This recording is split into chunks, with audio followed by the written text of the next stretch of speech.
বন্ধুরা দেখেন, আনাজি কলার বাম্পার ফলন। যে যে তরকারি যে কলার চাহিদা তরকারি হিসাবে আমাদের দেশে খুব জনপ্রিয়।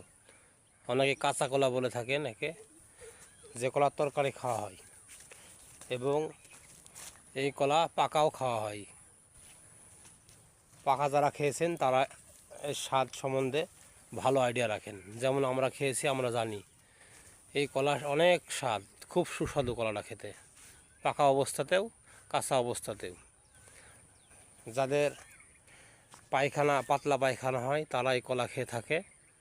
এই কলার কদর আমাদের দেশে অনেক বেশি। এই দেখেন কলার বাগান পুকুরের পাশে, এটা সাথী ফসল হিসেবে এই কলার বাম্পার ফলন। সুবহানাল্লাহ।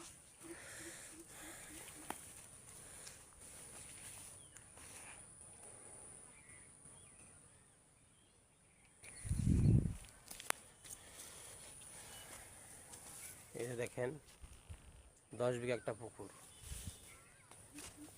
এই পাশে একটা 16 বিঘা পুকুর। সাথী ফসল হিসাবে কলা চাষ করছে আমার দাদা হয়।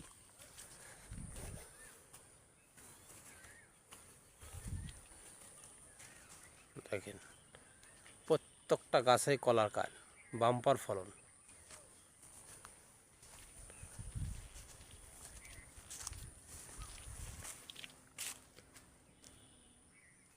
তা আপনাদের যা জায়গা জমি আছে, আপনারা কলা চাষ করুন এবং সফলতা অর্জন করুন।